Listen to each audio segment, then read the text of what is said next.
C'est avec un plaisir très particulier que j'accueille aujourd'hui ma collègue et sœur, son Excellence Aïssata Tall Sall, ministre des Affaires étrangères et des Sénégalais de l'extérieur. C'est votre première visite au Maroc, ma chère sœur.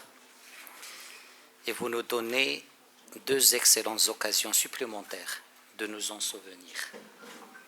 Vous l'effectuez à Dakhla, perle des provinces du sud du royaume, pour inaugurer le siège du consulat de la République du Sénégal dans cette partie du royaume, conformément aux instructions de Sa Majesté le roi Mohammed VI et de son Excellence le président Macky Sall. La deuxième raison, c'est que vous le faites coïncider avec les festivités marquant la fête nationale du Sénégal, que votre pays frère commémore le 4 avril de chaque année. Permettez-moi donc de vous renouveler les vœux les meilleurs du Royaume du Maroc, qui ont été d'ailleurs exprimés par Sa Majesté le roi Mohammed VI à son frère, son Excellence le président Macky Sall, il y a quelques jours, dans le message que Sa Majesté le roi a adressé au président sénégalais. Le souverain a réitéré dans ce message, et je cite, sa ferme volonté de poursuivre l'action commune en vue de renforcer le partenariat stratégique maroco-sénégalais et de contribuer à l'édification d'une Afrique unie, solidaire et prospère. C'est exactement, ma sœur, l'esprit qui nous rassemble aujourd'hui ici à Dakhla. Votre pays, ma chère sœur, la République du Sénégal, occupe une place particulière dans le cœur du Maroc et de son souverain. Sa Majesté le roi a effectué pas moins de 8 visites officielles au Sénégal, dans Sa Majesté, dans celle historique de novembre 2016, durant laquelle le souverain a prononcé son premier et unique discours de la marche verte en dehors du Maroc.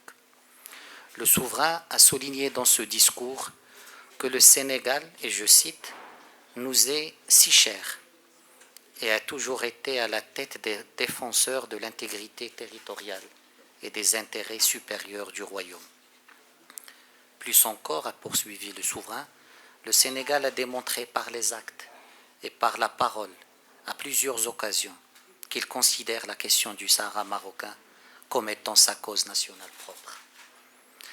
C'est dans cet esprit que son Excellence le président Macky Sall a fait part à Sa Majesté le roi dans un entretien téléphonique le 21 mars 2021 de son souhait d'ouvrir un consulat de la République du Sénégal à Dakhla. Nous sommes ici donc aujourd'hui en exécution de cette volonté commune de nos deux chefs d'État, conformément aux orientations qu'ils ont bien voulu nous donner. Madame la ministre, vous le savez autant que moi, par essence, l'ouverture d'un consulat n'est jamais un acte anodin dans les relations entre États. Mais cette décision souveraine du Sénégal est d'autant plus à marquer d'une pierre blanche dans l'histoire très ancienne de l'amitié entre nos deux pays, car d'abord cette ouverture confirme la marocanité du Sahara, témoigne une fois de plus de la position constante de soutien ferme du Sénégal frère à l'intégrité territoriale du royaume.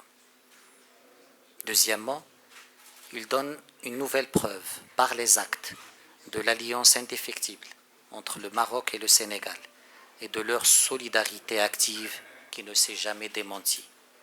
Enfin, il rappelle que la marocanité du Sahara est une vérité historique, politique et juridique qui n'est pas sujette à négociation. Le Maroc est dans son Sahara et le Sahara est dans son Maroc, comme l'a dit Sa Majesté le roi. C'est bien cela la signification de ce consulat.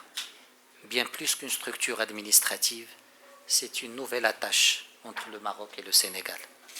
Le consulat du Sénégal est le 23e consulat ouvert dans les villes de Dakhla et Laayoune, représentant les régions africaines, arabes, nord-américaines, caribéennes et latino-américaines.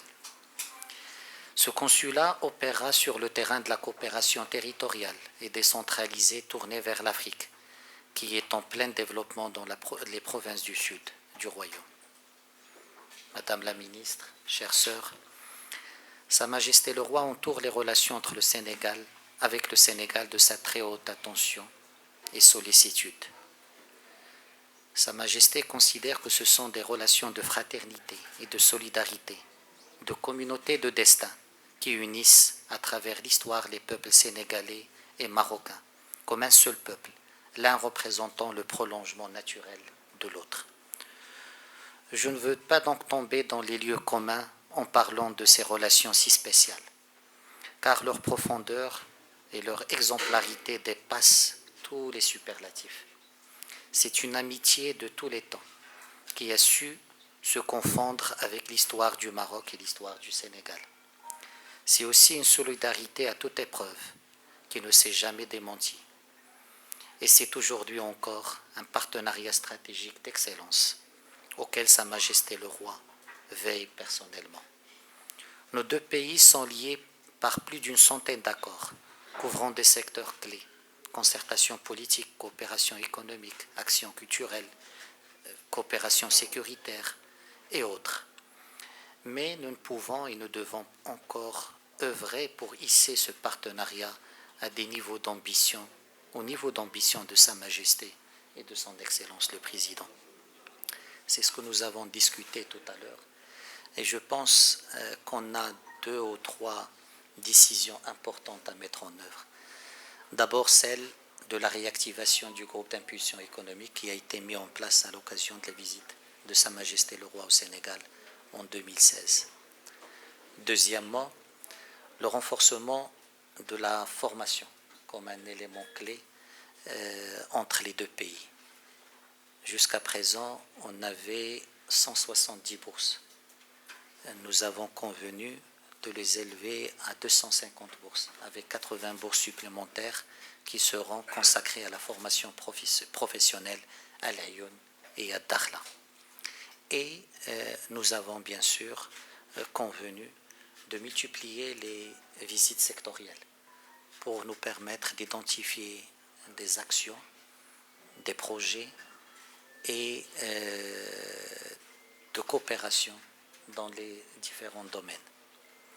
Nous avons également convenu de renforcer la concertation politique entre les deux ministères sur l'ensemble des questions régionales et internationales. Et enfin, nous allons pousser le groupe d'impulsion à une logique de coopération gagnant-gagnant, comme la veut Sa Majesté le Roi et le président Macky Sall, où le secteur privé des deux pays doit agir avec une perspective de donner ce modèle de coopération sud-sud cher aux deux chefs d'État.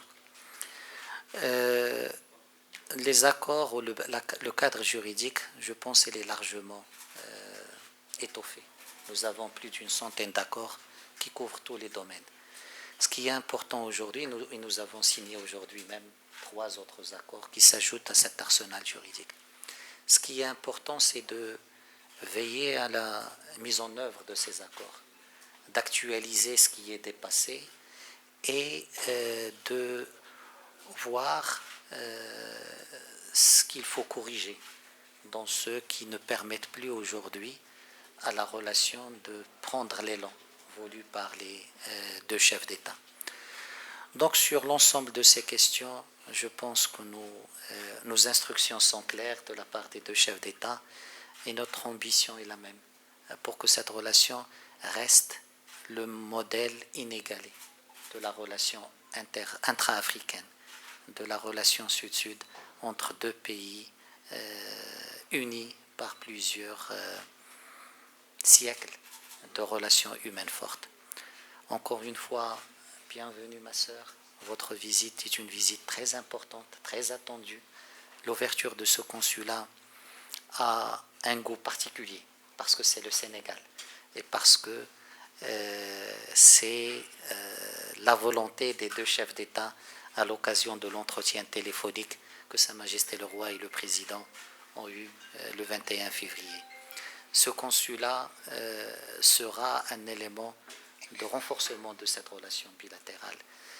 Dans le domaine, bien sûr, il y a une communauté sénégalaise déjà très intégrée ici à Dakhla, mais également une dimension économique fondamentale que ce consulat est appelé à jouer, puisque le passage par Dakhla, le passage par Guerguerat est l'unique passage terrestre entre l'Europe et l'Afrique et le Sénégal est directement concerné par ce passage.